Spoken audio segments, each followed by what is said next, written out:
moom bokk na jëm si ki nga xam nekk moo di justement au mbiru Abdou Nguer nag mbokk yi jàpp ni itam la chambre d'accusation bu cour d'appel bu Dakar en tout cas mi ngi daal di confirmer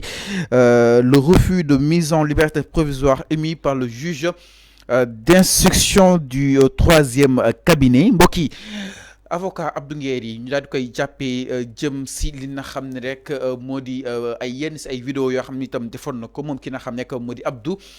mu nekkoon li nga xam ne que moo di chroniqueur en tout cas ces avocats ñoo daal di émettroon benn demande de liberté provisoire daal di koy dëgtal li nga xam ne que moo di le juge du troisième cabinet le juge du troisième cabinet mu daal leen koy gànkal maanaam mu daal leen koy bañal que ni Abdou Nguer mënta génn pour le moment alors ñoom nag ñu daal di fay jugee saisir exactement la chambre d'accusation bu cour d'appel daal di fay yóbbu boobu de li nga xam ne que moo di mbir malheureusement pour ki nga xam ne que moo di Abdou Nguer la Cour d'appel a confirmé le refus justement de la décision du juge du troisième cabinet, refusant ainsi la liberté provisoire à Abdou Nguer. Donc Abdou devra rester encore en prison. Donc Abdou dina daal di desandi si li nga xam nekk moo di kaso bi ginnaaw ba leen ko juge du troisième cabinet daal leen gànkale ses avocats daal di saisir exactement li nga xam nekk moo di la chambre d'accusation de la Cour d'appel mu daal di confirmer exactement le refus de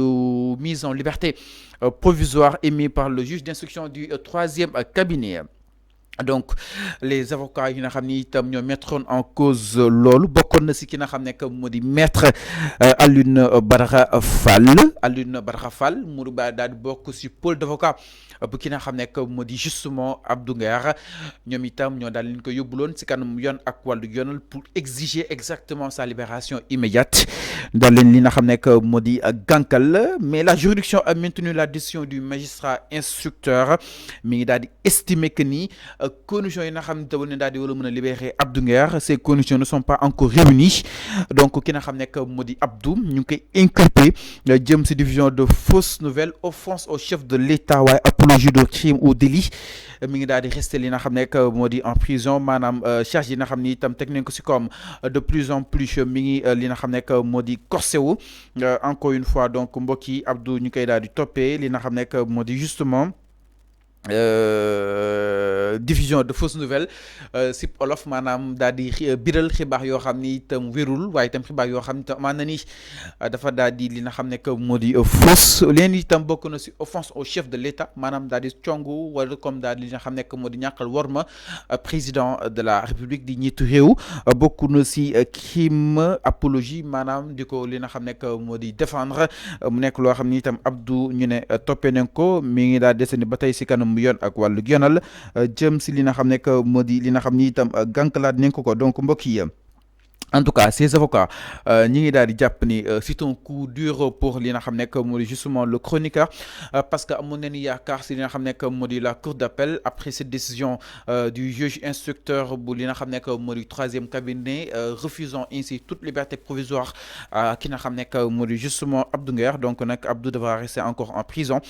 ce mardi 10 juin 2025 ces avocats bokk na si ki nga xam ne que moo di Alioune Badara Fall ñoom ñëpp nañu daal di plaider en tout cas devant la chambre d'accusation pour obtenir sa mise en liberté provisoire. Cependant, la chambre a confirmé l'ordonnance de refus émise par le magistrat instructeur donc Abdou Nguer encore une fois est inculpé pour diffusion de fausses nouvelles, offense au chef de l'État, apologie d'un crime ou délit mi desandi si li nga xam nekk moo di kaso bi en attendant ñu daal di xool ana fan la daal di mujjee si kanamu yoon ak wàllu yoon lépp lu si mën a daal di am ni rek li nga xam nekk moo di ces avocats encore une fois ñi ngi plaider exactement daal di koy bàyyi mu daal di génn ma leen fàttali Abdou depuis le 17 mai wala comme le 17 avril mi ngi woon si kaso bi bientôt dina fa def li nga xam nekk moo di justement 2 mois juste après le décès bu ki nga xam nekk moo di justement Badio Camara il a été interpellé convoqué moom ak les deux journalistes justement de Source A mais tous libérés ba mu des moom ki nga xam ne que moo di Abdou boobu ba tey nag charge yi mi ngi daal di bëri si kawam il a été encore une fois extrait de sa cellule il y a de cela peut-être 21 jours daal di koy déglu si beneen dossier bi nga xam ni itam da ko daal di concerné daal di koy mandat de dépôt waat encore mu nekk un double mandat de dépôt mu daal di destiné woon ba tey si li nga xam ne que moo di kaso bi donc mu leen jàpp ni nag Abdou fu mu toll nii dossier mi ngi corsé de plus en plus te itam ces avocats ñi ngi daal di ñaan bu baax a baax à ce que pour ñu daal di koy koy libéré mu daal di war a mën a ñibbi këram jëm si li nga xam ni itam ñu koy daal di toppee en tout cas c'est un pôle d'avocats composé entre autres de Maître El Hadji Diouf ñoom Alioune Badara Fall entre autres ñi nga xam ni itam jamono ji ñoo daal di nekk exactement si boobu de pôle. Alors ginnaaw mbiru Abdou Nguer dañuy daal di ñëw itam si leneen sans plus tarder du côté exactement de la régie. On y reviendra si mbiru ki nga xam nekk moo di Farba Ngom on en reparlera par rapport ak aussi ces rebondissements yi nga xam ne am na si allant dans ce sens. Donc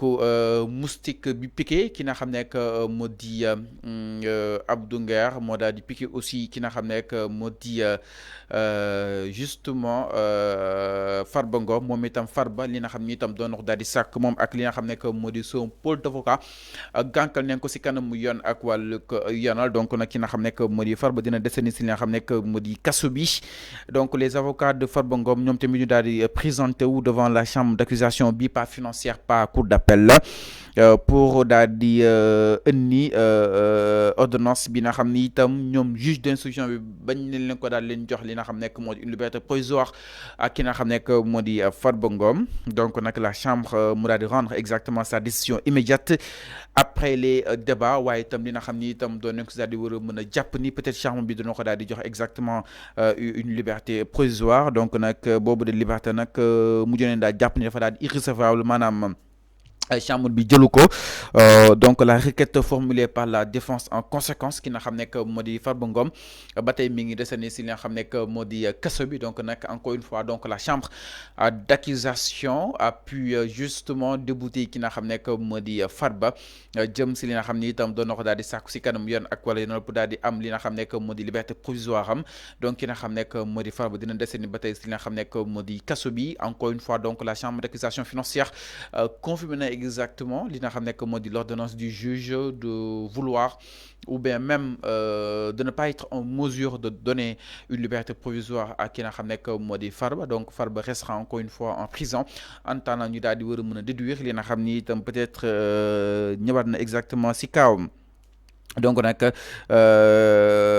moom ki nga xam nekk moo di Farba ba mu daal di nekkee si kaso bi ba tey toll na si nga xam nekk moo di 105 jours daal di koy incarcéré foofu si daanu ko Rebeuss donc nag la décision prise par Farba Ngom en tout cas donc le rituel hebdomadaire des visites foofu si daanu ko Rebeuss mu daal di fees lool amoon di fees waaye itam ñu bëri jóge fu nekk daal ñëw rendre visite ki nga xam nekk moo di Farba. Donc le rituel hebdomadaire des visites à Farba Ngom n'aura pas finalement lieu le maire des Agnam moo daal jël nag benn décision ginnaaw ba nga daal di dencee ci prison bu Rebeuss depuis mois février